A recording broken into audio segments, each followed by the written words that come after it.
must be skeptical of absolutely everything. Above all, this is a war of propaganda. Let's talk about the speed with which we are watching this market deteriorate. We only need to use the word faith when there isn't any evidence. I presume you've got faith in your wife. Is there any evidence for that? Yes, plenty of evidence. I strongly resist the idea that archaeology is a science. These days, academics are driven by the need to publish research papers. Now, of course I am minimising my tax, and if anybody in this country doesn't minimise their tax, they want their heads ripped. Because as a government, I can tell you, you're not spending it that well that we should be donating extra. The easy answer is this. If we continue to send our children to Caesar for their education, we need to stop being surprised when they come home as Romans.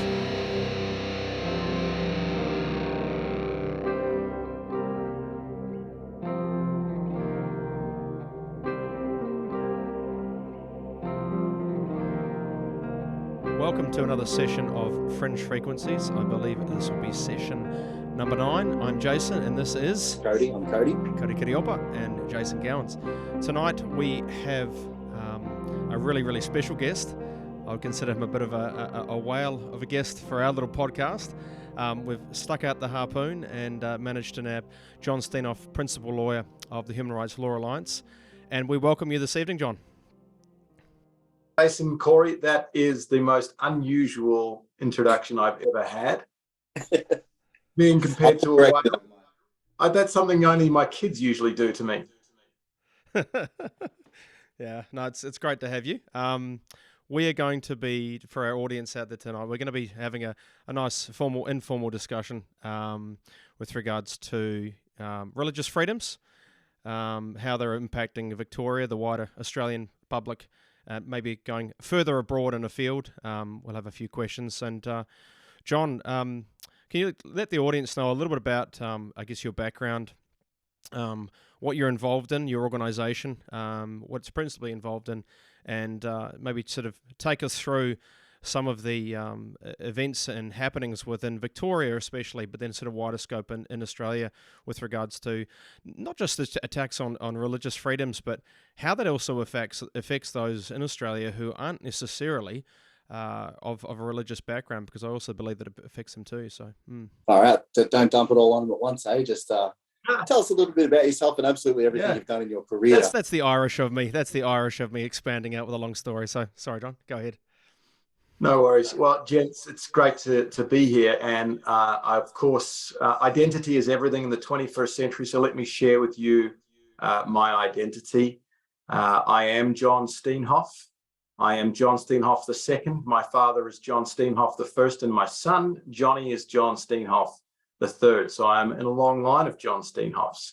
I'm a follower of Jesus Christ, and I am a faithful servant in my local community as an elder in my local church here in Canberra called Southside Bible Church. I am the undeserving husband of a lovely woman, Lana, and father of 6 children who are a great blessing to me, ranging between the age of 20 and down to 6 years old. I am a very keen fan of the King James Bible and its archaic English. So my pronouns are thee, thou, and thine. And I hope that you will respect those pronouns, gentlemen, because if you don't, and there will be a complaint to the Victorian Equal Opportunity and Human Rights Commission coming your way. But really what I'm here to talk to you about tonight is the least exciting part of what I do, but what other people generally want to talk to me about, which is that I am the principal lawyer of the Human Rights Law Alliance. And that is a not-for-profit law firm. We are based in Canberra, and what we do is our overall aim is to make sure that the public square is a place where Christians are free to express and live out their faith. And we primarily do litigation, that is court work for Christians who have faced hostility from an increasingly encroaching Australian government, Australian corporations, organisations, in a context where Christianity has gone from being something of a benefit and an asset and something that is widely shared in the society, say at the beginning of the 20th century, till now in the 21st century, where Christianity is not just something that makes you a little weird. It's actually seen as something that's harmful, hateful, and damaging. And so this hope that it would be great if there was no need for a human rights law alliance. But we've been going for the last 5 years. We started in 2019 with me and a computer and a desk, and we now have a staff of 4 lawyers, 2 support staff, and we've got plenty of work on. Fantastic. Thank you. I have to say, 6 kids, well done. I've got 2 of my own, and it's a handful. So yeah, well done. I do a lot of work with Catholics, and of course they are known for large families given their conscientious objection to birth control. Yeah, they always say with me that they are theoretical Catholics with their 2-3 children, and I'm the real practical Catholic, even though I am Protestant through and through. So yeah, you needed to have an extra couple of kids to be that true sort of, we're both ex-reformed, an extra couple to go to the 8. Borderline Mennonite at this stage, be fruitful and multiply, taken very seriously. But look, I have to say, I recently watched a couple of your talks, and one in particular, I think was for a men's breakfast. I'm not sure. I'm not sure exactly what it was for, but it was very interesting. You mentioned it in your intro, how there was a time when it was expected people held Christian values and people were Christians, and I believe now we're in a time where it's resented. And I don't know if that word is too strong or not strong enough, but particularly I see a big turning away from Christian values. And an attack on the Christian perspective, or any values. Yeah, and look, we can say it's particularly strong in Victoria or particularly strong in Australia, but I do believe it's rather global. I feel without too many points of data, I feel like it's rather global. There seems to be epicenters, but yeah. Well, that's right. I think generally the West, what we historically call the West, namely Europe, America, England. And then Australia and New Zealand, all of the countries that have had the rich benefit of heavy Christian influence from at least the Middle Ages, they are increasingly the countries which are now rejecting that Judeo-Christian heritage and are moving towards a anti-theist secularism, which we're still in the process of seeing what the fruits of that are going to be, but I would suggest that they are worse, much worse, than a system which is based on and derived from Christian values. One of the things that you highlighted, which I thought was very interesting, was this, it's a big word, I'll try not to use it, but this like intersectionality, or this conflict where religious freedom does become an issue when we talk about making certain things legal. So, for instance, making same-sex marriage legal, making abortion legal. You mentioned particularly, what do we do when photographers don't want to take photos of same-sex weddings, when we have doctors in Catholic hospitals who don't want to abide or in any way allow an abortion. And I thought that was something that probably not many people think about too deeply. Like on the surface, you might think about it, but then there's this sort of realization that, well, either way, there's going to be an encroachment on both parties, either way. I don't know if you're aware, did you see, and the reason I bring this up is because there was an incident recently where a teacher in Canada was like lambasting her students, like basically having a go at her students because the Muslim students in the class weren't attending the Pride lunch that some of the other students had organised, and this teacher was recorded secretly by one of the students on an iPhone. We're talking ages 13 to 14, and the teacher said, "We don't attack you on your day of Ramadan. We support you, and so now you have to support us." And it brought to mind this idea of, well, is that what is happening here? Like we sort of see this idea that, well, if you're not actively supporting a position, you're by default against it. You're either an ally, you're either supporting it, or you're an ally. Have you seen, and that's what I'm seeing in some workplaces where people are being put in that position of, if you're not supporting it or actively abiding in it, you're by default against it. Is that something you're seeing? Yeah, absolutely. So the Canadian example is just one of a huge tidal wave of examples of people who are seeing an increasing intolerance of their religious and conscientious views. It used to be that you could get away with quietly sitting out from a lot of the celebrations, particularly around LGBTQI. That seems to be the flashpoint. And right now, the T of LGBTQI is a particular flashpoint. And it's interestingly becoming a flashpoint, not just for Christians, but also for others like the LGB Alliance, like a lot of second wave feminists who see the value in preserving and maintaining a definition of sex. But that's probably something we can go to later. There's a lot to unpack in seeing and talking about what's happening in our society. There is the increasing secularization of the West that's happening. And it's good to understand that secularism is not a monolith. In other words, it's not just one thing. You can have a Christian secularism, which I think is what exists in countries as historically like Australia had, where we didn't have an established religion, but it was strongly influenced by Christian principles. That's on one end. On the other hand, you have a completely anti-theistic secularism, something like you have in France, where they are much more likely to restrict religious expressions, where they would restrict religious dress, and where they say that religion has no place or limited place in the public square. And it's the difference between the freedom and secularism that came with the American Revolution, which was generally focused around a belief that God gives us rights that are unalienable, and the French Revolution, where it was secular and rejected the church and was a lot more violent, and the people who started with their hands controlling the guillotine ended up under the guillotine because they'd lost their complete moral framework, which Christianity gives.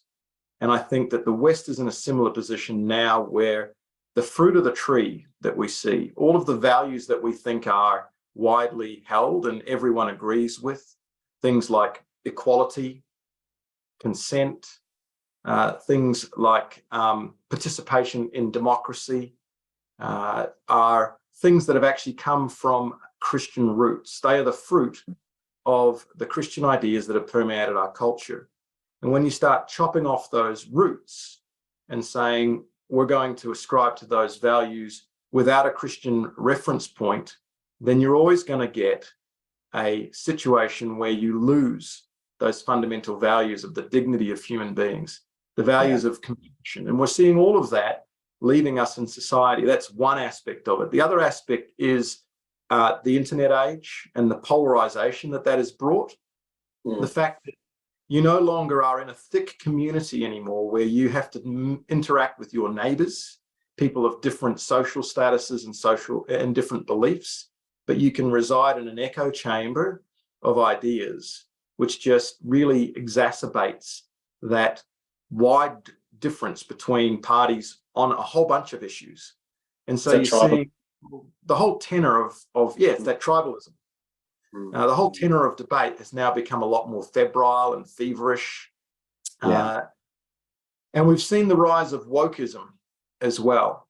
Some people use the term critical theory, cultural Marxism, and it exhibits itself with sort of multiple different forms. But it's this strong emphasis on the deconstruction of classical Western society. Everything that classical Western society has ever done is very, very bad. It uses language in a subverted way. So when it talks about equality, it's actually saying we want to only tolerate the views that are exactly the same as ours. When it talks about being progressive, the best way of being progressive is being destructive, deconstructing society, ripping down statues.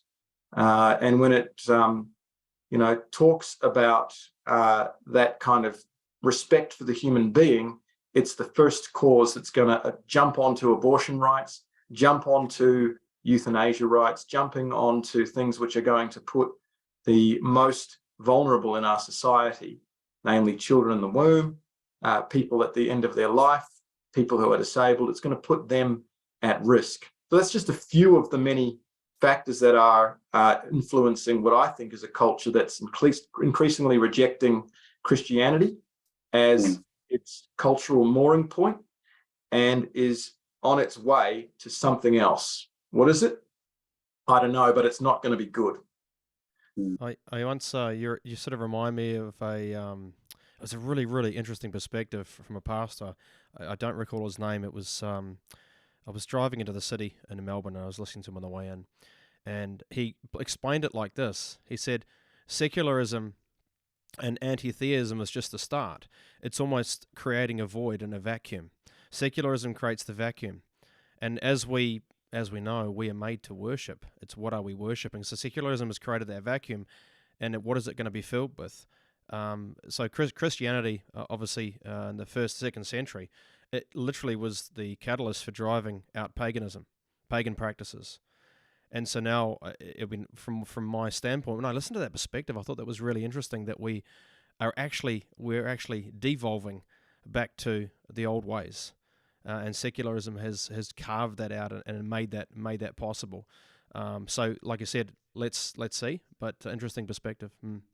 Well, there's a great book by Glenn Scrivener called "The Air We Breathe," and he goes through and does what Tom Holland does in the book Dominion, which is to say all the things that you think are modern values that came to us from the Romans or from Greek philosophy are actually from Christian theology.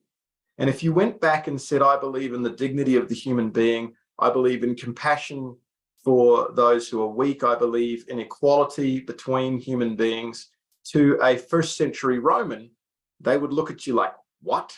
Because those are the influence of Christianity on Western culture. And then if we get rid of that Christianity, what's going to happen? Well, nature abhors a vacuum. One religion will be subsumed with another. And if that religion is wokeism, it's worse than Christianity because it has the worst aspects of cancel culture. It has no mercy, no grace.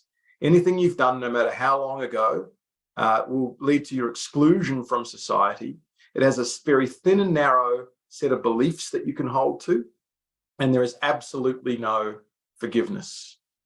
Yeah, and look, I think, at least from my perspective, which doesn't mean much, at least for the last few years, maybe 5 to 10 years, the void is being filled with self. Like there's a lot of narcissism, there's a lot of self-idolatry going on, and it's fueling this, I would say, this idea of exalting man way higher than it should at all ever be.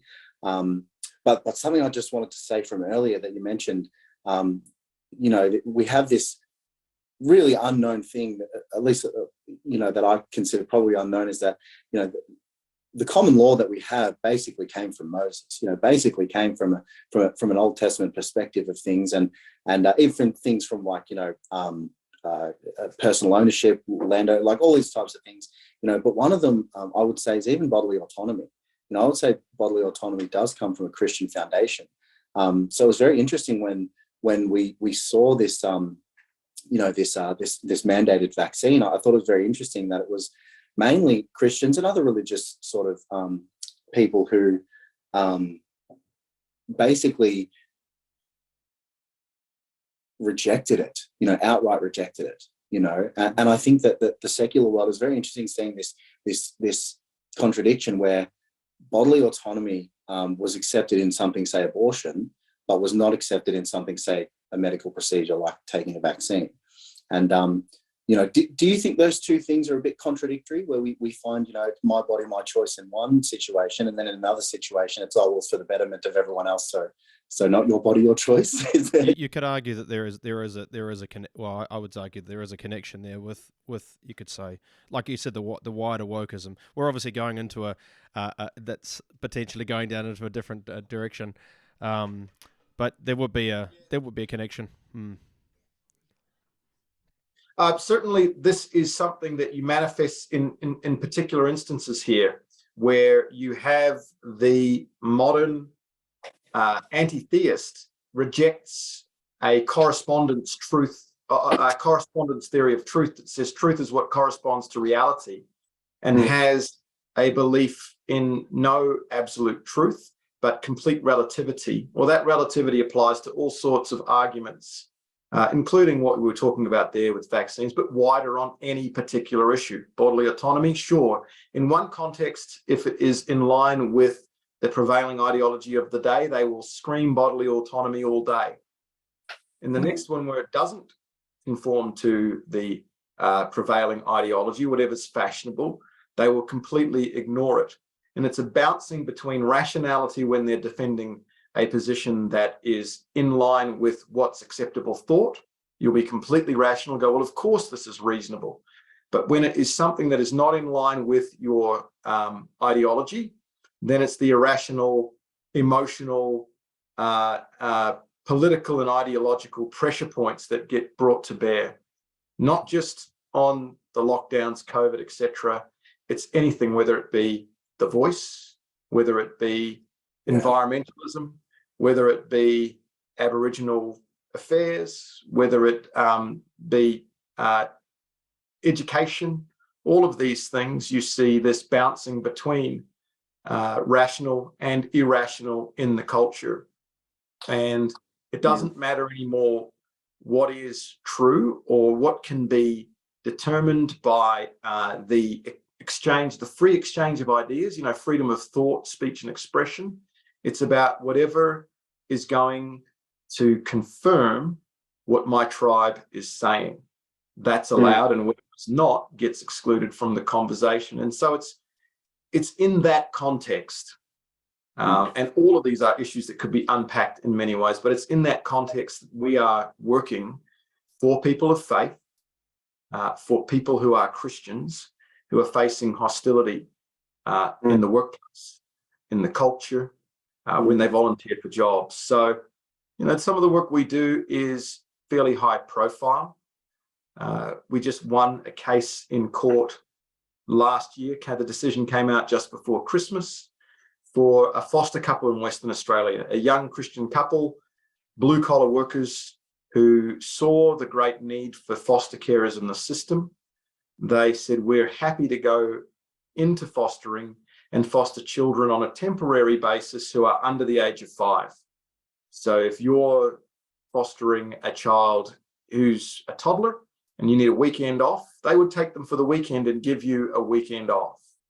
So they went through the application process for this child with a local foster care agency. They were going swimmingly. They did all the courses and the trainings and the assessments at home, and they did very well until they revealed that they were Christians and were given a set of scenarios which they were asked to fill out to say what they would do. One of them involved a child, a teenager who comes home and says, I got caught kissing someone of the same sex, is upset because they're afraid they're going to get kicked out of the house. And they asked, what would you do? And they said, well, we would try to love the child, but because we are Christians and we believe that homosexuality is a sin, if the child wanted to pursue that lifestyle, it would be a bad match for us, and we would ask for that placement to be ceased. We couldn't support something that goes against our deeply held conscientious beliefs that stem from our religious belief. Well, you can imagine what the response of the foster care agency was. They were told that they were unsafe to foster children.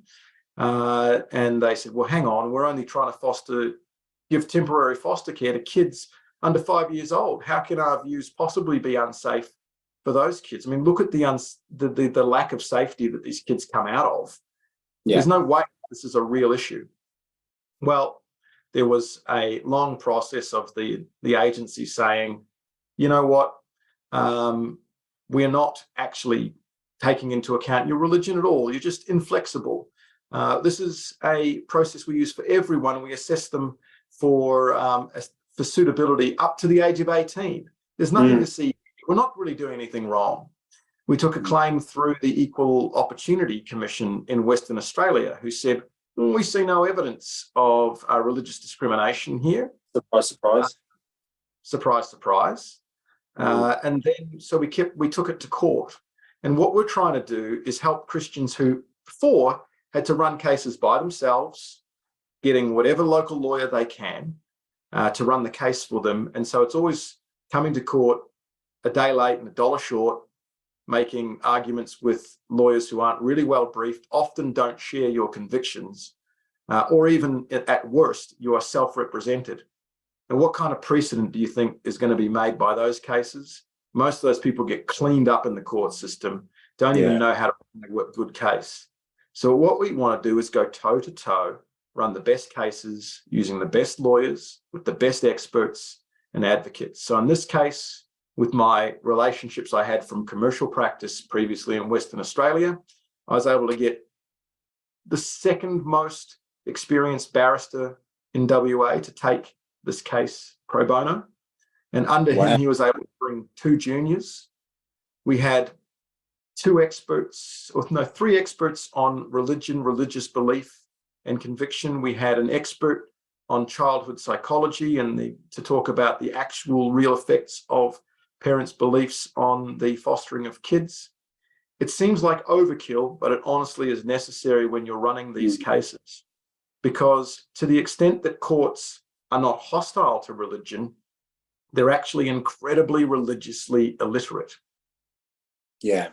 So you'll get into court and you'll be quoting from something like a church life survey, a survey that's done of a bunch of churches. And the lawyer on the other side will say, did you survey any Jews or Muslims in your church life survey?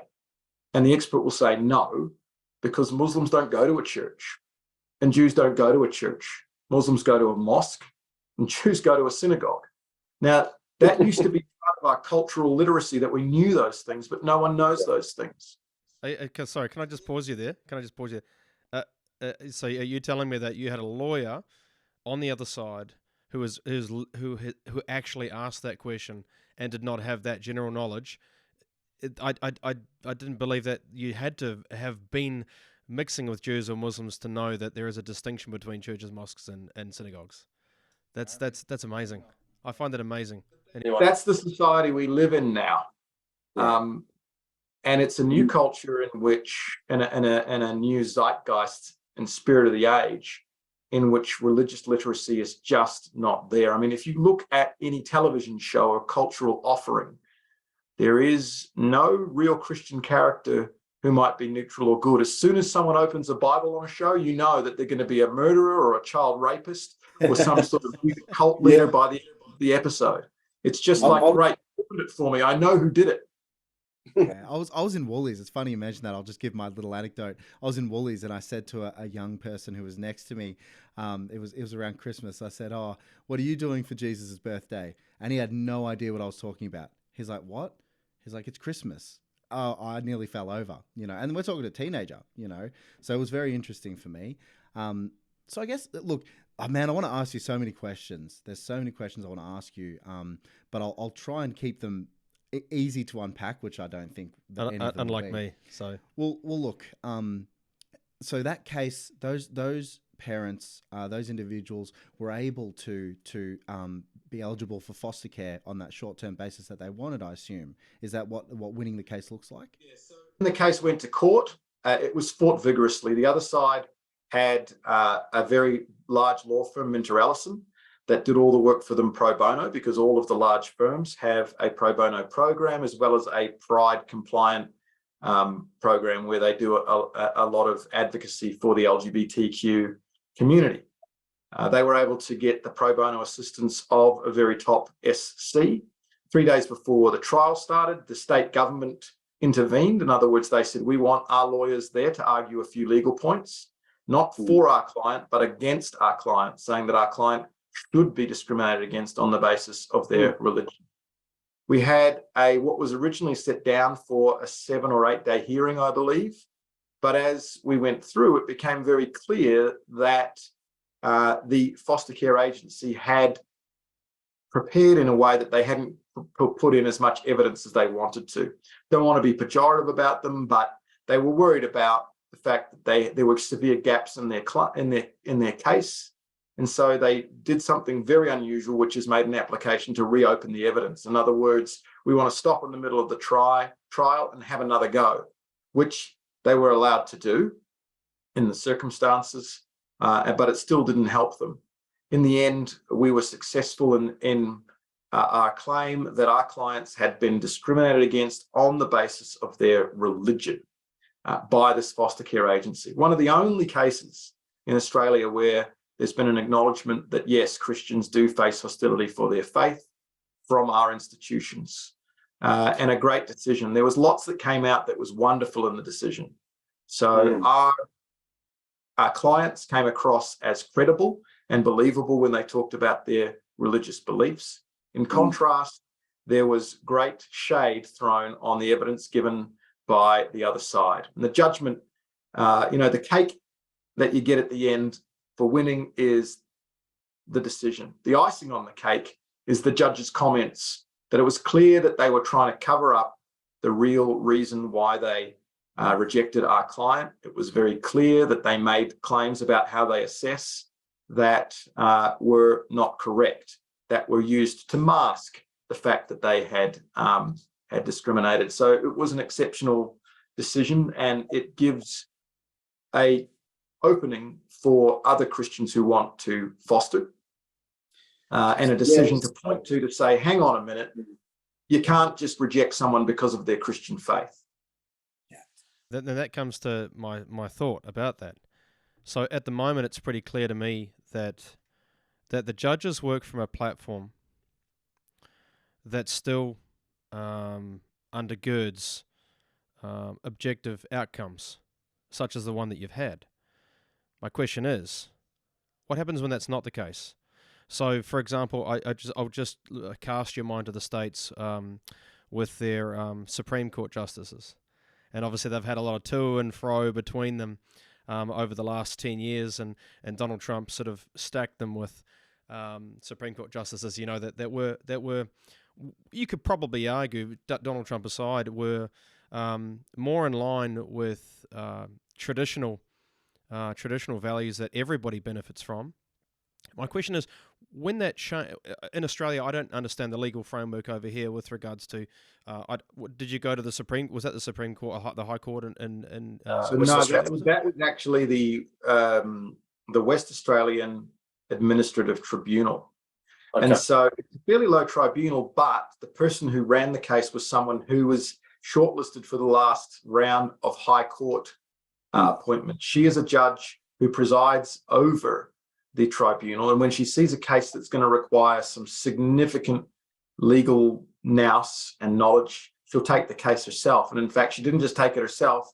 She had a panel with her of 2 other members of that tribunal hearing it. So it was much more like a Supreme Court case or a district court case in length, in the standard of evidence that was given, in the way that the trial was run, than a lot of the other claims that come through that tribunal. So it was in one of the lower tribunals, but it was run as if it was a higher claim. And the great thing about our win was that it was so comprehensive that there was no appeal. Usually you would have an appeal to a higher court, but the other side looked at it and thought, no, there are issues here that are going to make it difficult to appeal. So we won.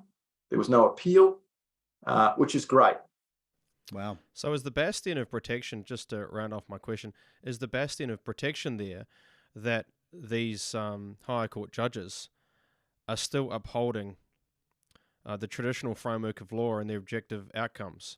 What happens when that changes, when these individuals who are going into these higher levels of legal jurisdiction do not carry out their duties with the same objectivity, so that you can go in there with a very robust position? And it's not so much about winning these cases, it's about justice.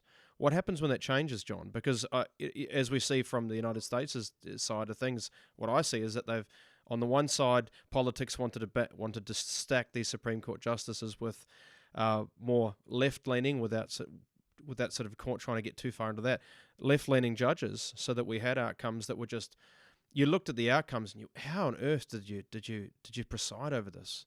Yeah, you know what I'm trying to say, yeah? Yeah, right. This is definitely the issue, is that judges are appointed by the politicians. ultimately. And if you have a place where politicians of a particular brand and stripe are in power for a long time unopposed, then they get to appoint all the judges over a 20, 30-year period. And it's likely that there's going to be judges on that bench who are share the same ideological convictions or sit within the same camp. We used to have a system that had what was called the rule of law, where you had a great separation of powers and not a politicization of things like media, things like the judiciary, the bureaucracy. So public servants used to be, they were supposed to be non-partisan, apolitical, and give fearless and frank advice. In other words, this is the best thing to do. This has no political considerations. Well, that's gone now. In modern society, we've seen the politicization of everything, but hopefully there's enough vigor left in the system and in the legal system, which has distinct rules, it has distinct procedures, appeals, and a long body of precedent that sits behind it that it can't just shake off and ignore. But definitely, if we are coming into a jurisdiction where you have these kinds of issues, it's a thumb on the scale and it's tilted against you. All of the jurisdictions we go into, we are not treated with welcome, we're treated with suspicion and hostility, which is why we've got to run those cases really, really well. If you want to look at an example which many have perceived as an example where there was this issue with the judiciary that you were talking about, look no further than Cardinal George Pell. He was convicted in Victoria in a lower court. He appealed. He was convicted in the appeal in the appeals court. And then he was acquitted by not a majority of the High Court, but every single justice on the High Court. And there were many people who said that he was not able to get justice until the High Court was never going to be able to get it. Now, that's Cardinal George Pell. What happens to the average Australian, the average Victorian who's sitting in that sort of legal environment with a very activist government with Dan Andrews that's been making systematic attacks on people of faith through a very aggressive legislative program? I mean, I was there last year talking about Dan Andrews' conversion laws, the way that he has outlawed praying and the expression of Christian beliefs to people with same-sex attraction and identity confusion. And that now there is this great pall that hangs over anyone of religious faith who doesn't toe the line on what the government has said is acceptable on sexual attraction, what they've said is acceptable on transgenderism. No matter how incoherent the theory is, the government's now said you can't speak against it with these conversion laws. And there's a very real possibility that Christians will go to jail if they are faithful to what the Bible says in bringing the good news of the gospel to their neighbours. That's unreal that you're saying that. Yeah. More than that, because it's everyday Australians who are at risk. Now, our work doesn't involve family law, but I get parents from all over coming to talk to me about their concern about what the kids are learning in school, but even more, their children who are being influenced at schools to adopt a transgender identity. And so there's this strong push by schools, and they've said to parents, if you resist this, if you make any objection to this, then you're going to lose your child, because what you're doing is hateful, harmful, and is contrary to the science, which tells us that once a young, confused girl says, I'm a boy, we must start to help her participate with her in that delusion, and then start her along a path that will lead to permanent damage. Yeah. And that, not just Christians, it's all sorts of Australians. And this is where religious freedom is the canary in the coal mine. Once you allow religious freedom to suffer, the ability of anyone to have freedom of thought, speech, and expression is immediately under threat. So what we're doing is not just special pleadings for Christians, it's for all Australians. You mentioned in the talk that I listened to that you guys at the firm are the only religious freedom law firm in Australia. Is that still the case? Yeah, well, that is the case. There are some law firms that will take on cases. In fact, we have alliance lawyers who we can give work to that we're growing all the time. But we're the only purpose-built, charitable law firm that does this kind of litigation. For our clients, we try to ensure that the litigation is free, that they don't have any costs. So that's either by funding for getting good lawyers or getting a lot of pro bono assistance. Can I ask? Yeah, sorry to interrupt, John.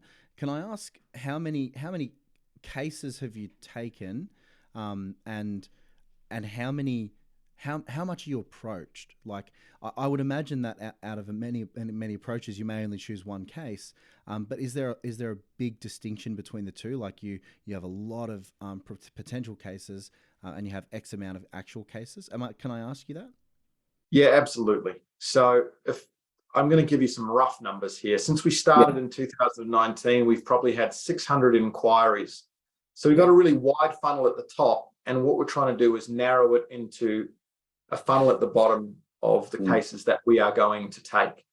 So we have a system where people make inquiries, and then we do our vetting of that and say, is this a religious freedom matter or not? We also don't do family law matters or criminal matters.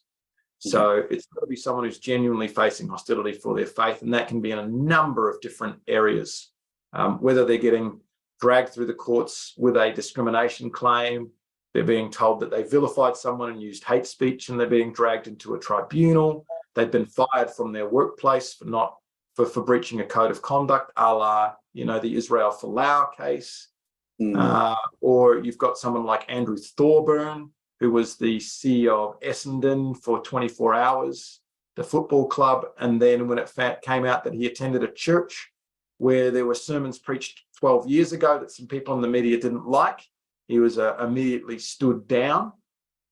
There's all those kinds of areas. Now, from that 500, 600 inquiries, we've done over 150 assistances where we've helped and guided people. A lot of that doesn't end up in a court. If some people get to us early enough, we can be the fence at the top of the cliff rather than the ambulance down at the bottom. So we're helping people to navigate a workplace issue where someone has complained and said, the comments that Jason made at work made me feel unsafe because he said something that was transphobic or homophobic. And so we'll help people go through that process, and hopefully they keep their job. We're able to ensure that they are not required to compromise on their beliefs, that the workplace gives them space to not be compelled to transgress any of their conscientious objections, but also that they're given the same rights as anyone else. If someone wants to talk about sports around the water cooler at work, great, no one's going to complain about that. But if someone talks about Christianity or religion, all of a sudden it becomes an issue of safety. And that is just completely incoherent.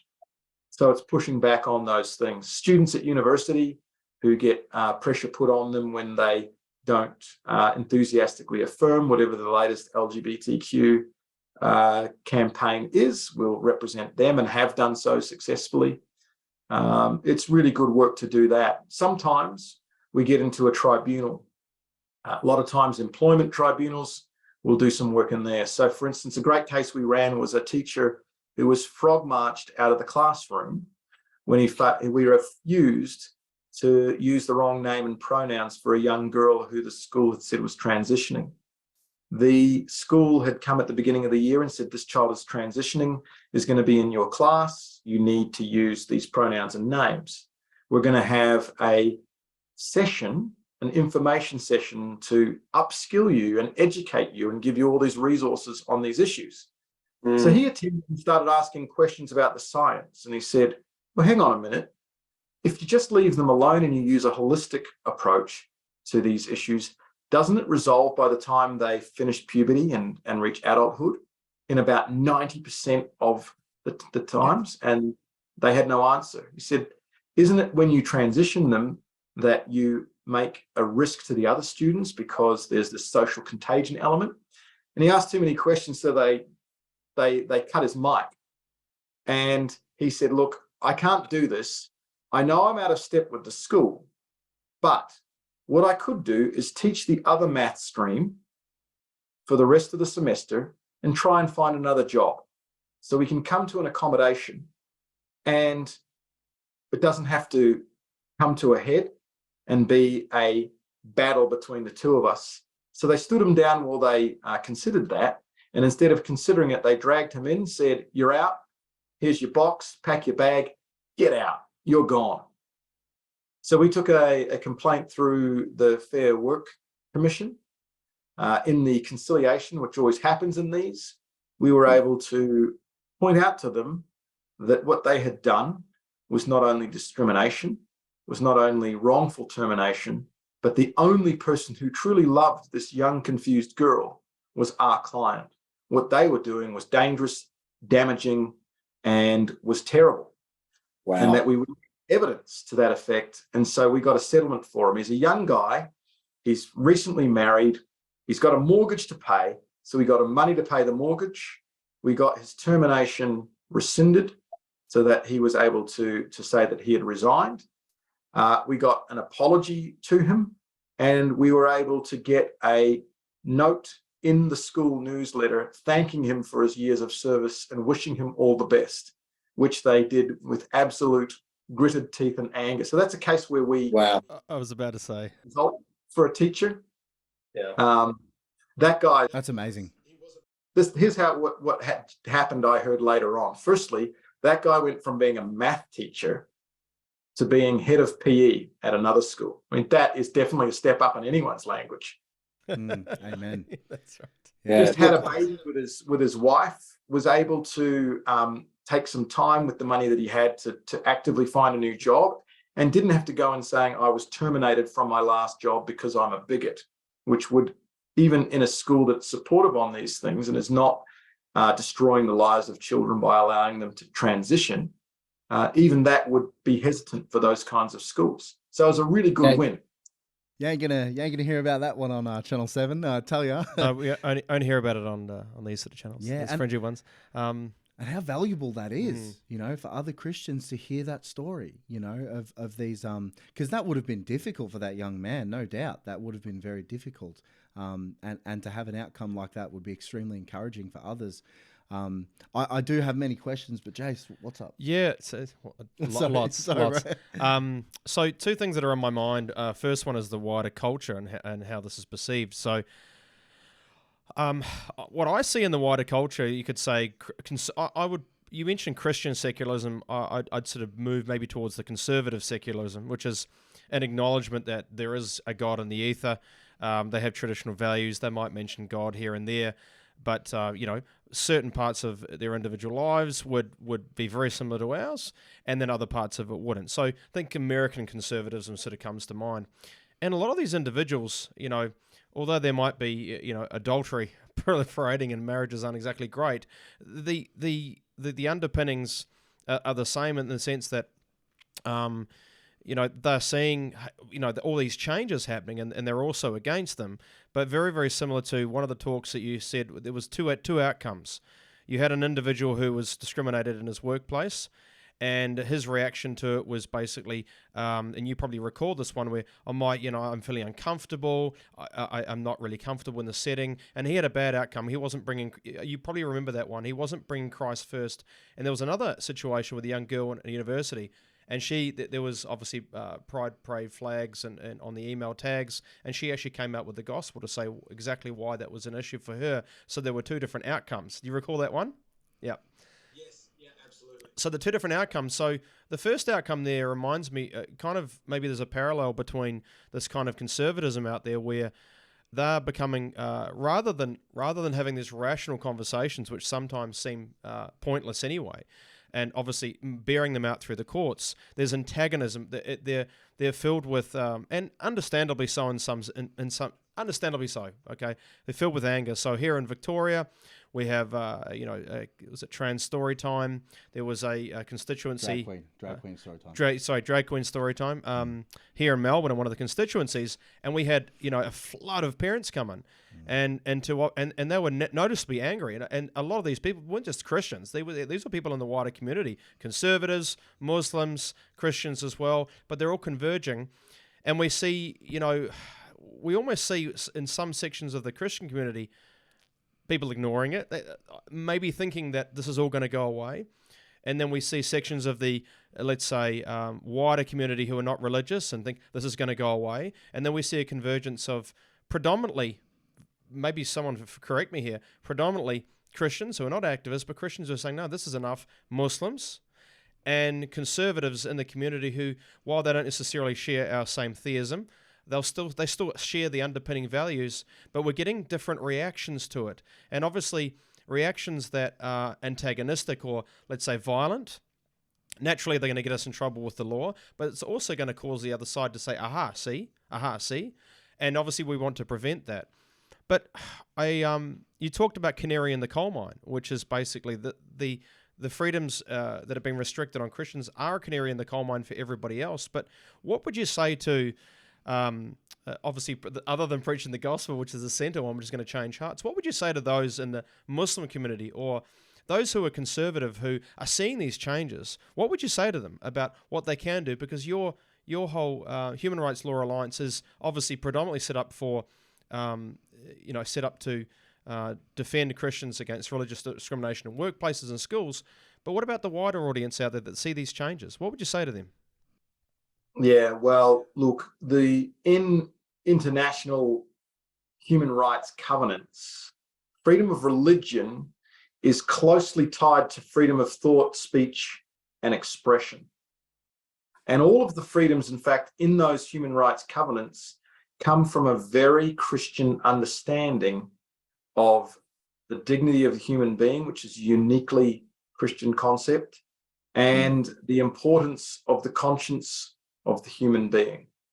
And so if you were to make a rough, very sort of agricultural distinction between the kinds of rights that are being recognized in those treaties, there are freedom rights, freedom of speech, freedom of thought, freedom of association, and then there are equality rights, the right to be treated the same as everybody else. Our society has failed to protect and increasingly devalues the freedom rights. So the freedom of thought and speech. Speech is now harmful and needs to be protected, and it needs to be restricted. All of those freedoms are not in the ascendancy. What's in the ascendancy is this individuality, this concept of equality, the idea of that everyone needs to be treated exactly the same. And equality is being used and given a disproportionate level of protection in society. And it infests the whole of the cultural conversation because everyone's on board.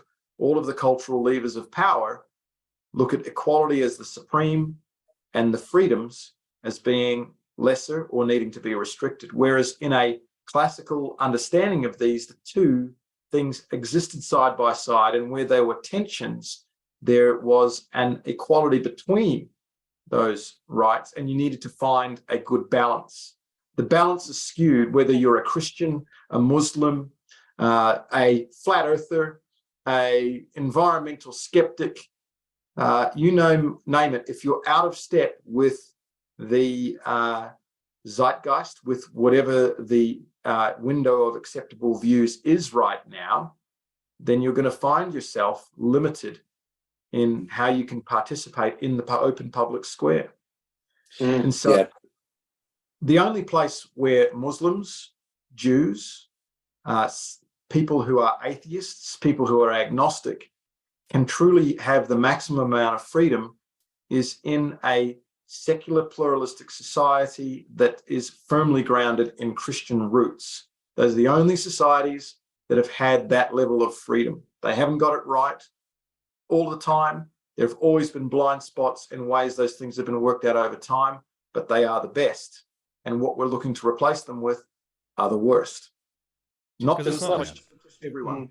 Because it's not like for us Christians, we're wanting to have a theocracy, akin to Nebuchadnezzar's decrees. When he discovered the God of the Bible, when it was basically great, everyone's going to serve Yahweh now. We're not asking that as Christians, but like you said, we've got to have some underpinnings that we can all share, where there is that true equality there, but that people also get that freedom to make distinctions on what they want to believe, so there is no compulsion. You can speak for yourself on that one. I want a theocracy. I want Jesus ruling from Jerusalem. Well, I do, but I'm talking about this side of eternity. It's So, wow. The ascendancy of Christianity only ever happens through a significant proportion of your society having come under the influence and of Christianity and the lordship of Christ. So those kind of societies are the ones where there is a large penetration of Christianity into the cultural consciousness, and it's held by a significant proportion of people. That's now waning in Australia. Yeah. It's not one that's taken by force or done by political machinations, by stacking branches with Christians and then forcing Christians upon the population. You're not going to achieve Christian influence except through just the everyday sharing of the gospel and people coming to believe either in it or even just giving nominal assent to that. Because the alternative is horrific. The alternative is, well, if my ultimate authority isn't God, isn't the transcendent, if there isn't some set of rules that sit above me and constrain me in my exercise of power as a government, then the government is the God. The government is the power. There's nothing to constrain it, and it can operate according completely to whim and to whatever policy it's been able to foist upon the people by cunning marketing. Yeah, honestly, the most terrifying thing to me would be a majority rule. If everyone agrees it's right, it's right. That would be terrifying to me, because in the past, I mean, we can see through history, when the majority rules, it often ends up being very unfortunate for the minority, very unfortunate. Look, it's really... They've had their fair share of blame in that as well. All of these things take a long time to work themselves out in a political system, in a development of that system over time. And I think the big thing that we need to remember is that good things take a long time to build, and you should be careful in removing the boundary stone. G.K. Chesterton said, I think it was G.K. Chesterton who said, someone says, let's remove this boundary stone because we don't know what it's for and we think it's dumb. He says, before you can remove it, I need you to tell me exactly what its history is, why it's there, because these things don't just happen out of nothing. They have a reason. And we're deconstructing at a very quick rate a lot of those boundary stones and those markers and those protections that were in our society that were saying, what's the point of that? What's the point of male-female marriage? What's the point of not giving children autonomy? What's the point of not giving the state complete control over children? What's the point of parental rights? That's really interesting because a similar thing happened with DNA theory. They thought there was all this junk DNA in the DNA chain or in the I can't remember what they call it. It's a sequence, and they said, this regulates this regulates that. And all of this DNA, which was a majority of the DNA in the strain, is just junk DNA. So with animals, they started removing them and seeing what happened. And these animals were all kinds of messed up. They had immunoresponse issues. They had organ failure issues. They had all these problems. And they realized what they considered junk DNA was just simply parts of the DNA they didn't understand what it was doing. And they identified that in humans as well. They're like, oh, this is all junk human DNA. And goodness me, like imagine them taking that stuff out and realizing, oh, well, we're creating human beings that can't live past 5, It's a great analogy. Like you have all these things in the legal system and in our Western tradition that you say, that's junk. Why do we have it? Why do we have a House of Lords? Why do we have a king? You need to understand how these things developed, understand that no system of government is perfect. Certainly systems of government are very much improved, in my view, when most of the population are under the moral influence that comes from Christianity, and which has its pale echoes in Judaism and in the Muslim faith. I've got a question for you, and you can decide not to answer, although I'm kind of putting you on the spot. Always give an answer. just decide not to answer because then I can get in here. No. Have you ever lost a case? We haven't lost any cases in a formal court setting yet. We expect that there will be losses of cases. There have been results which have not been ideal. We try to be pragmatists and realists as to what we're able to achieve. And so, yeah, we haven't lost any of the formal court cases, but we've only taken 2 or 3. We're waiting for a decision at the moment for a man named Lyle Shelton. He used to be the head of the Australian Christian Lobby and was the voice of the marriage campaign coalition for voting no. It's quite a prominent public figure who wrote an article saying drag queens shouldn't be telling stories to children in the Queensland libraries, that it introduces them to harmful gender fluid ideas, and so they are dangerous role models. The 2 drag queens sued him for vilification, saying that he had engaged in a public act that incited hatred, serious contempt, or ridicule of them. These are laws that, you know, are very low bar for them to prove, but we ran a case up in Queensland just before Christmas, and we expect a decision in the next few months. And again, we got very good counsel helping us. We got a guy called Tony Morris, KC, so he's a very senior barrister. He's done a lot of freedoms cases. He acted for the guys who were sued under the Racial Discrimination Act when they were kicked out of an Aboriginal computer lab around 3 years ago. Completely unfounded case, and he got it dismissed. He acted for the young student Drew Pavlo, who got in trouble with the Communist Party when he protested about the communist presence in the University of Queensland, and the university kicked him out, and got a great result for him. Wow. And so, again, this is a speech issue. This is an issue where they're trying to silence people who speak their genuine beliefs. And we've run a strong case. We are optimistic and, of course, prayerful about the outcome.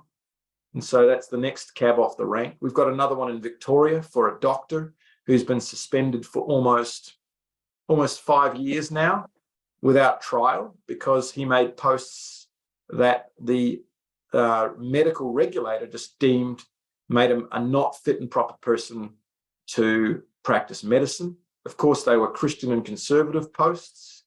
There's a whole bunch of posts that they've identified, but the real issue for them is that he has criticised transgender medicine, that he's criticised the LGBTQ community, and that his public posts, not made as a doctor, might make people feel unsafe and discourage them from getting medical treatments. Now, he was suspended using immediate powers. He's been sitting around waiting for his trial to happen. It hasn't happened yet. And that was before they'd even finished their investigation or made any sort of formal charge, which they've done now. So we're running that in Victoria, a hard place to run a claim. But we're, again, hopeful and prayerful that that will be a successful case. Victoria, bringing it back closer to home here. Obviously, the ACT, from what I can see, is not getting much better either. So bring it back here.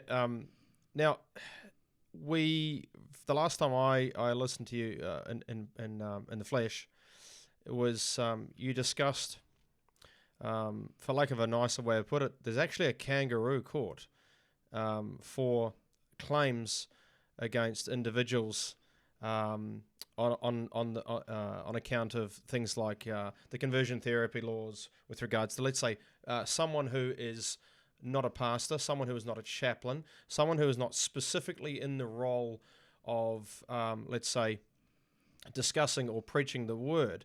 If you were maybe an elder, maybe not an elder, maybe you were a cleaner, maybe you were the lady in the room making food after church, maybe you were a teacher. If you were to utter, and even in Christian schools now, even in the Christian schools, forgive me if I'm wrong there, if you were to utter any words that were scriptural from a religious belief system, you could be hauled before this new kangaroo court. That's what almost, for our audience, what almost sits outside the normal jurisdictions of the way we would see things play out. Can you expound on that and just explain exactly what that is in Victoria? Sure. So I think what you're referring to is the conversion therapy law, which was passed by the Andrews government to purportedly stop aversion therapies where people were being taken into rooms and given electric shocks to try to change them from being homosexual. But the law really goes way further than that. Firstly, it doesn't apply to medical professionals, which is what it generally applied to for most people around the world. In other jurisdictions where these laws have been passed, it's been medical professionals, you can't do this aversion therapy. It applies to anyone in Victoria, parents, individuals, school teachers, whoever, pastors and doctors, psychiatrists, pediatricians, etc. Secondly, it's not just aversion therapies, in other words, where you would use some sort of pain therapy on somebody. These things are overblown as to how much they were actually used. But it actually applies to any sort of behavior that might be viewed as trying to change or suppress a child's or any person's sexuality or identity. So if a parent in Victoria has a child who says, "Mum, I think I'm a boy," and they're actually a girl, they've fallen under the influence of someone at school, which is happening more and more with the social contagion. If the parent says, "Hang on, let's just pause and take stock. Let's not immediately get you on puberty blockers. Let's not go to the gender clinic. Let's go to a psychiatrist, because we know that you've got anorexia. We know that you've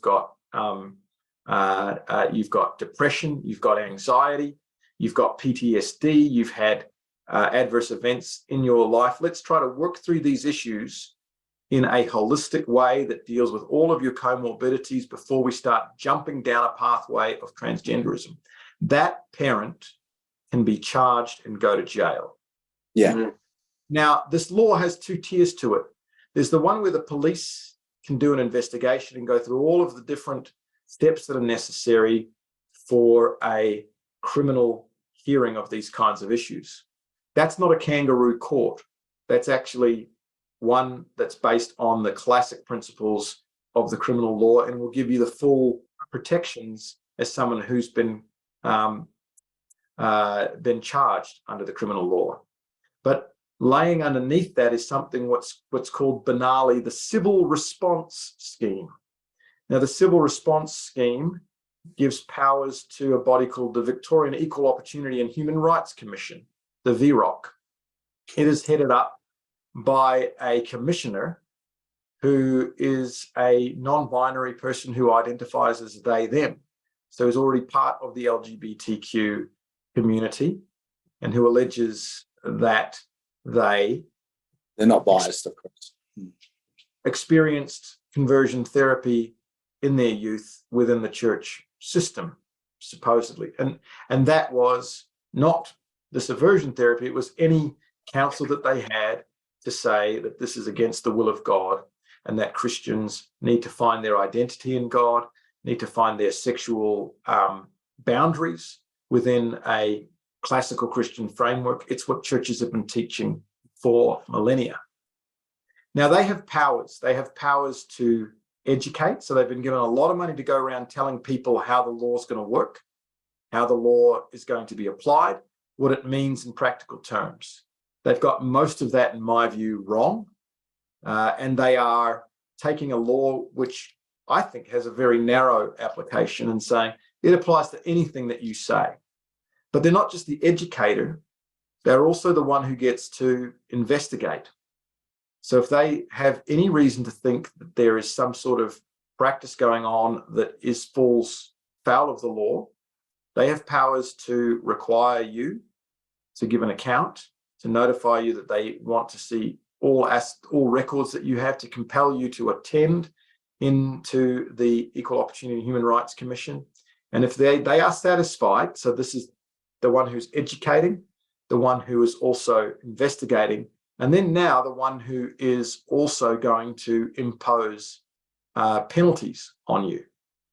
They can issue you with a penalty or a requirement to make an enforceable undertaking on terms that they want. So they could say, Jason, we think that if you're the head of a church, that your church has been involved in saying things that are dangerous to LGBTQ people. that amount to attempts to suppress their sexuality or identity or change it.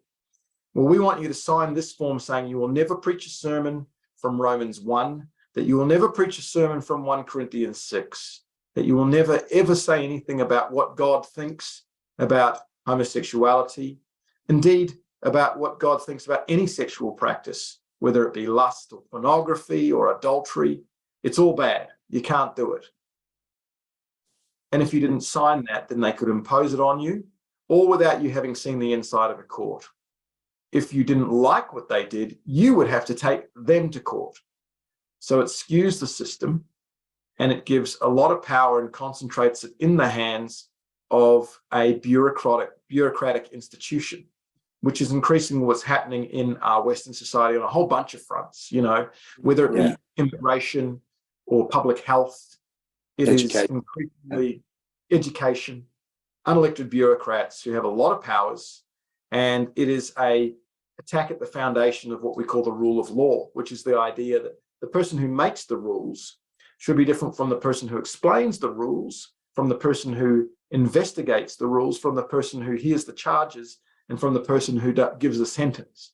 That's a very simple, very simplistic way of describing it, but you know what I mean. When you get rid of those separations, then you have the same person being judge, jury, and executioner. You have very little transparency on what they're doing, and very little in the way of ability to appeal or to call out places where that power has been used disproportionately. And it's very, very scary, especially when Ben Andrews is pumping huge amounts of money into these organizations. They're going to have to start showing that that money is not being wasted, and that they're finding of this therapy. I doubt they're going to have any transparency with how that money's spent somehow after the last 3 years. But just on that, because you've probably got a point to make here, Victoria, in your opinion, where does Victoria rank as far as in our opinion, the extreme laws that they've enacted, the ones that you've described, on a global stage? Victoria is usually on the forefront of all of these issues, and is the worst state in Australia and the most hostile towards Christianity. They've also peeled away a lot of the parental rights and Christian institutional protections that were there in the laws that allowed Christian schools to operate according to their ethos. Now they're requiring them and compelling them to go against their ethos and to become places where LGBT dogma and ideology must be actively promoted, and stripping away from them their ability to ensure that the teachers at those schools are part of a community of education that sincerely believes the beliefs that they're teaching and is actively convinced that this is so important for the formation of their kids, this religious and spiritual understanding and beliefs. So it's just chipping away at these things and pulling away and cutting away one root at a time of what has been a system of pluralism where Christian schools were able to educate children according to the faith of the parents. And it's a direct attack on parents, It's not these faithless schools. It's the parents who want their kids to be able to be formed, raised, educated in their religious convictions. And amazingly, it is one of the fundamental rights that in international law cannot be restricted. Yeah. Now, Australia has signed up to the document that says that, but every time an Australian human rights lawyer comes forward and says, we want to protect human rights, they never protect that right. It's only ever an emphasis on these equality rights, and usually focused around LGBTQ. Yeah, it's very interesting, man. I've got two big questions for you. I just want to quickly go to Jace. Look, can I ask these two big questions? You can ask these two big questions, and I will.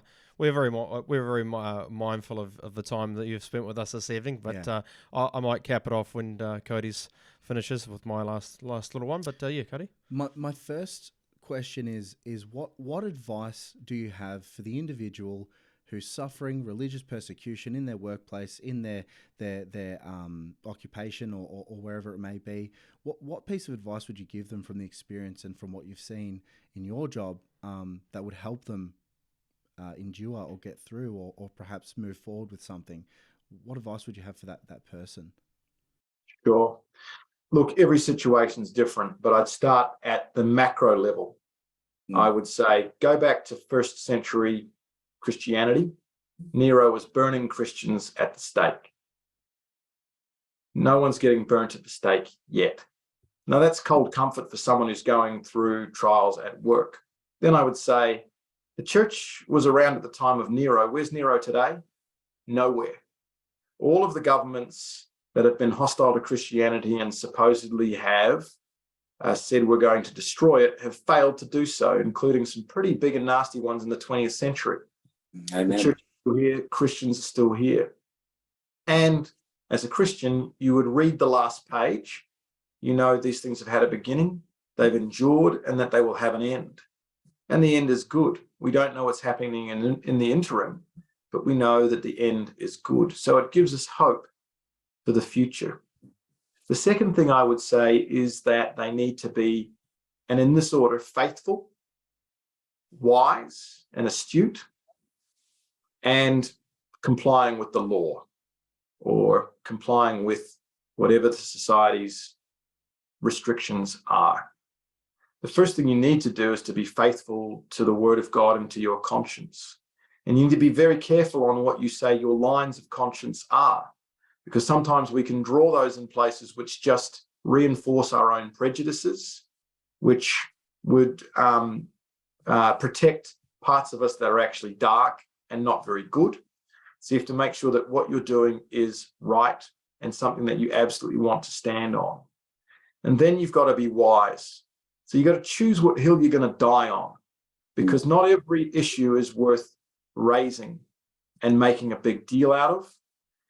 And if you're dealing with people in your workplace, people who are you're in employment, or you are at university, or in a cultural context of the public square, you need to realize that your best protection is going to be the thick relationships that you've built with those people outside of just being a bipedal carbon unit with a number alongside the rest of them. So if you're a Christian who's built community, who's built thick relationships, who's shown Christian virtues and values to the people in your workplace, it's going to be a protection when you start talking about ideas which are out of step with their beliefs. You know, when they come after your church, you want your neighbours to be saying, don't go after them. They're the ones who do so much good in our community, who run the English as a second language program, who have been helping out with this, that, and the next thing. You want to be someone, whether as an individual or an organisation, who does that. Okay. And then you've got to make sure that you choose what you're going to take your stand on. And then the other thing is you've got to choose which laws you're going to obey. There's many times where you're going to need to recognise that this is not my ranch and not my cattle, so I'm not in this fight. My second question, which is a bit more of a controversial one, and can have even theological leanings, but where do you think this is coming from? From what I can see, and again, I try not to go too hard into the observations I've made, but I obviously do sometimes. It seems like the majority of people don't have a dog in this fight of religious freedom, that there seems to be a small group of someone who is very invested in this becoming very mainstream, the idea of Christian suppression or Christian value suppression specifically. More activist driven, yeah. Yeah, and look, I lean more towards a sort of powers and principalities perspective, but from your experience, I'd say you've dealt with organizations, businesses, government entities, you know. Is there a particular individual or organization that's pushing this message that you think can be identified, or and if you don't, yeah, then like, for example, Get Up. I'm not sure if you're familiar with Get Up. Is one organization which would be one that I can think of off the top of my head. Yeah. Is there a place we can point the finger other than the enemy, or do you think it? Because I mean, I look at Dan Andrews, I look at the Andrews government, and I think it was so different 10 years ago. It was just so different. We obviously can't blame Dan Andrews for that entirely, but you obviously deal with businesses and things like that. Is there somewhere you can say, yeah, this is really pushed from this political section or for this reason? I'm sorry it's such a broad question, but I'm interested to hear your answer. Well, my short answer is no. I think all of the inputs and factors that we talked about at the beginning of this podcast are all a confluence of factors which lead to where we are today. Part of it is cultural Marxism and the march through the institutions, but it's so much more than that. Yeah. Part of it is the ascendancy of the individual. So much more than that. Part of it is the polarization that's come from technology. Some of it can be traced back to cars. The fact that the first screen that started to mediate our experience of the world was a car windscreen. And that changed the way that we lived and interacted with each other and made us far less thick communities with cohesion. So a lot of it is down to the lack of societal cohesion and our desire to find these little polarized tribal groups. But it's more than that. Yeah. A lot of it's to do with the focus in psychology on the individual and the triumph of the individual, and the desire to transcend all objective reality. So that when you look at the educators and philosophers who were saying there is nothing that you can say that is objectively true in the 1950s and 60s, we're seeing the bad fruit of that now. I don't think there's one person who's doing this. I think there's a lot of influence from all of those ideas in all of the key cultural levers of power. And I do believe ultimately there is that spiritual element to it, that all of this is part of a bigger battle between good and evil, in which God ultimately wins, but in which the devil has much power now. One last observation, that I can think of, and then I'll close this out. It's been absolutely amazing having you here this evening. I've certainly enjoyed it, and I'm sure that you have, Cody, and our audience. Don't forget your last question as well. Oh, I'm not going to forget my last question, and then you can finish off, or I'll ask both of them. They're very short questions, but you'll be able to. They're not trick questions. My last observation is the late Dr. Michael Heiser, who's my personal favourite Semitic scholar, passed away early this year, late last year.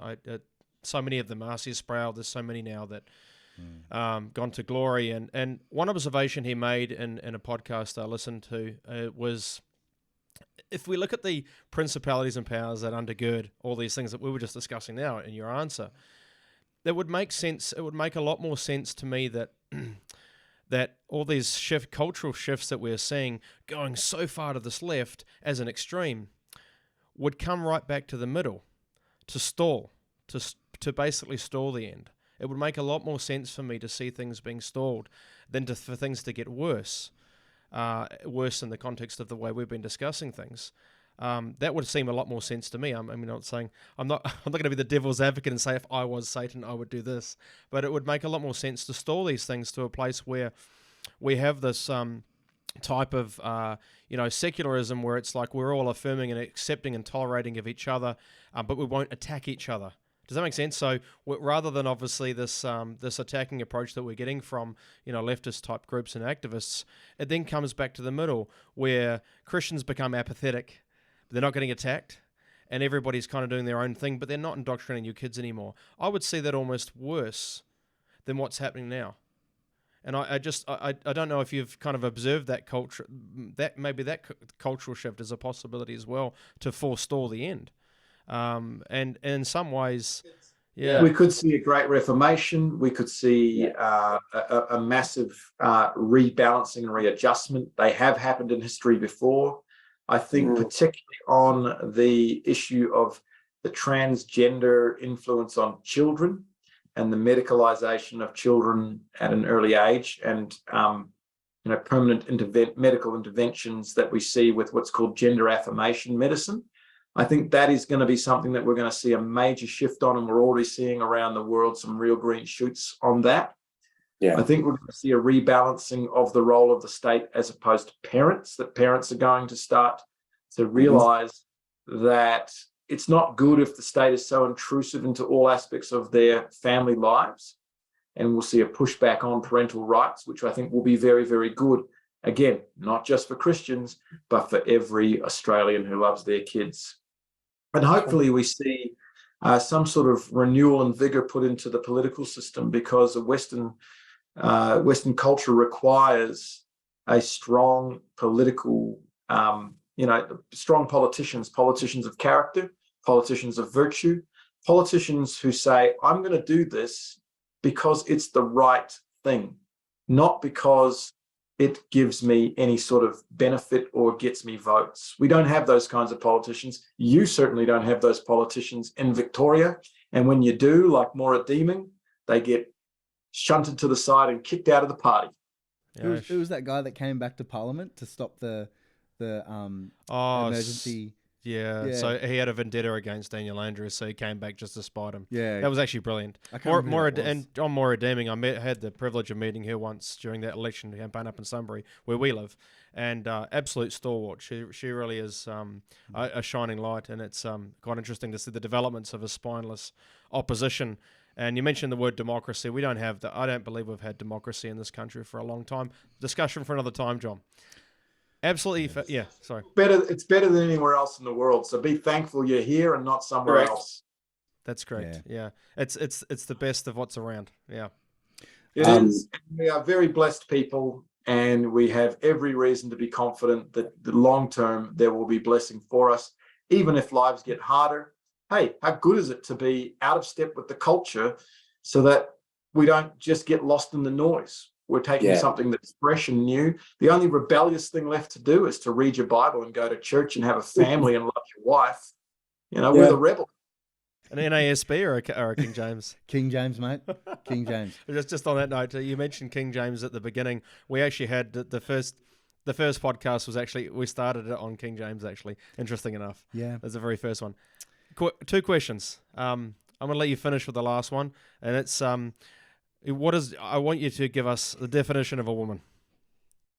A woman is an adult human female created in the image of God and endowed with a unique place that is complementary to the man as helper and enricher.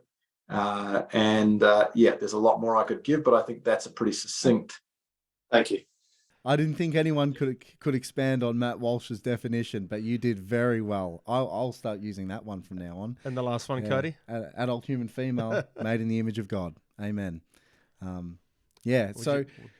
guess this is the penultimate question in our podcast. We ask it of all of our guests, and we try to keep it as organic as possible. But John, what is the gospel?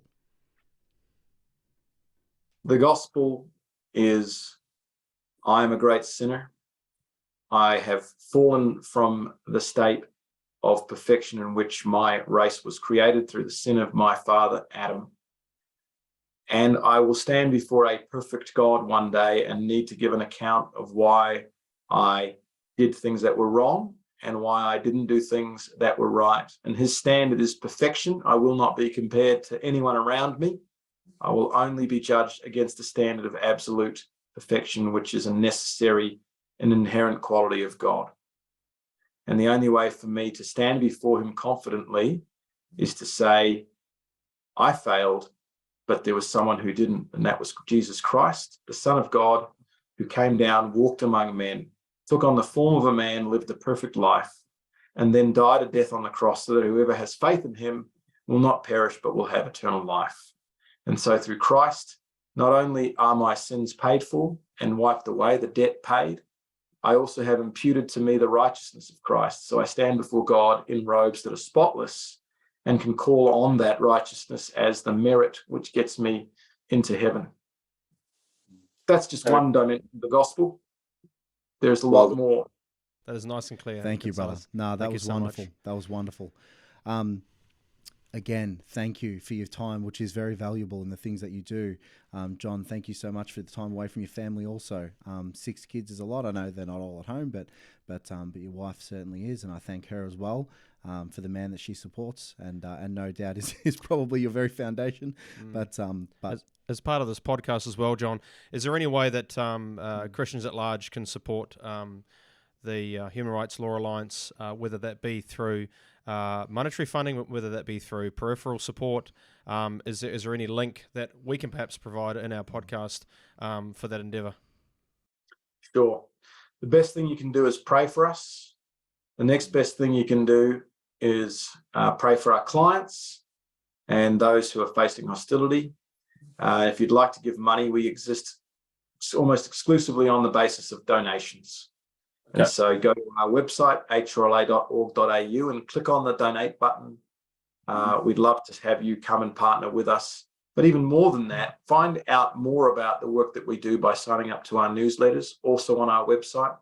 And if you're a lawyer or you have an interest in doing this kind of work, then join our Alliance of Lawyers, also on our website. There's a lot of work to be done. And there is a need for Christian lawyers of conviction to be standing up for all Australians in this area of religious freedom. Fantastic. John, thank you so much.